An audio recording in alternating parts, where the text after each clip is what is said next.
समाचार कैरी में और गुरुग्राम नगर निगम की रणभेरी बज चुकी है।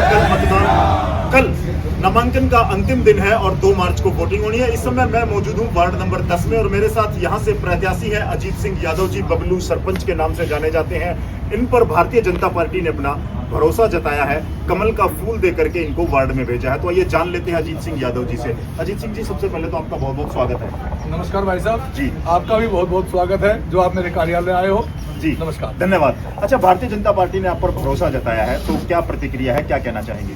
भारतीय जनता पार्टी ने ना, ये हमारा एक परिवार है जी, और मेरे पे भरोसा नहीं, जो यहाँ इस परिवार के सदस्य हैं। मैं मानता हूँ कि सेक्टर 10 है, कादीपुर, हरिनगर, शक्ति पार्क, ये एक जो वार्ड है, ये एक परिवार है।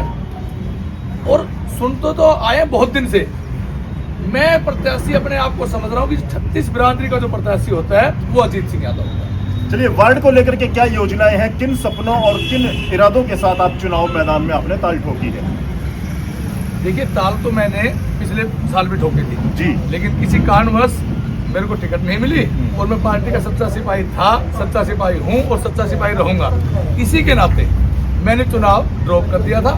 हमारे यहाँ से जो पार्टी प्रत्याशी थे भाई अश्विनी शर्मा जी, वो जीते थे और इस बार पार्टी ने मुझे टिकट दिया है तो मैं जीत जाऊंगा। और जो एक साझे के काम, नौकरी, वो सब अलग अलग होती है, परेशानियां सबकी साझे की होती है। बिल्कुल। जो सेक्टर की परेशानी है वो मेरी परेशानी भी है और मैं मतलब बखूबी कोशिश करूंगा कि गुरुग्राम नगर निगम में 36 वार्ड है, मेरा वार्ड नंबर 10 वो नंबर 1 पे रहेगा, कि वो विकास के मामले में, साफ सफाई के मामले में, या मुझे ये भी पूर्ण विश्वास है कि गुरुग्राम में जो 36 वार्ड है, वोटों परसेंटेज के हिसाब से मैं सबसे ज्यादा वोटों से जीत के आऊँ। बहुत बढ़िया। आपने प्रचार, बिल्कुल आप पिछली बार भी तैयारी कर रहे थे, 5 साल का एक लंबा समय है। कुछ ऐसे मुद्दे आपने नोट किए, कुछ ऐसी चीजें जो अजीत सिंह यादव जीतने के बाद प्राथमिकता के आधार पर उनको कराने का काम करेंगे?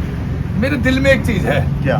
जो मैंने आपको कही ना जी। कि 36 वार्ड में से मेरा वार्ड नंबर 1 रहेगा, वो आज नहीं, मैं करके दिखाऊंगा, फिर आपके माध्यम से बताऊंगा। बहुत बढ़िया। और देखिए, आत्मविश्वास से लबरेज हैं और 5 साल इन्होंने ग्राउंड पे काम भी किया है, उससे पहले भी सक्रिय सदस्य रहे हैं भारतीय जनता पार्टी ने, इसीलिए इन पर भरोसा जताया है। तो चलिए, आपका व्यस्त समय है, मैं एक संदेश चाहूंगा कि मतदाताओं को क्या कहना चाहेंगे, अपने वार्ड 10 के समस्त मतदाताओं को? मैं सभी मतदाताओं को और वार्ड 10 को स्पेशली और पूरे गुड़गांव की जो जनता है उसको एक ही अपील करना चाहूंगा कि भारतीय जनता पार्टी जो हरियाणा प्रदेश में, पूरे देश में और पूरे वर्ल्ड में जो एक पार्टी का एक परिवार है, इससे बड़ा परिवार कोई नहीं है।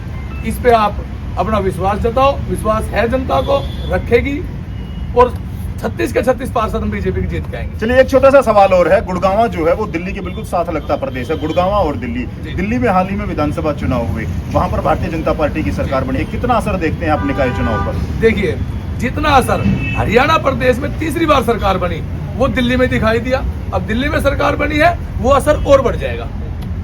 चलिए, बिल्कुल, और देखना बड़ा दिलचस्प रहेगा कि इस बार निकाय चुनाव में भारतीय जनता पार्टी पर जनता यहाँ की कितना भरोसा जताती है और हरियाणा चुनाव का निश्चित तौर से असर पड़ेगा, साथ ही दिल्ली प्रदेश का भी असर पड़ेगा, ऐसा अजीत सिंह यादव जी का मानना है। बहुत बहुत शुक्रिया बात करने के लिए, धन्यवाद।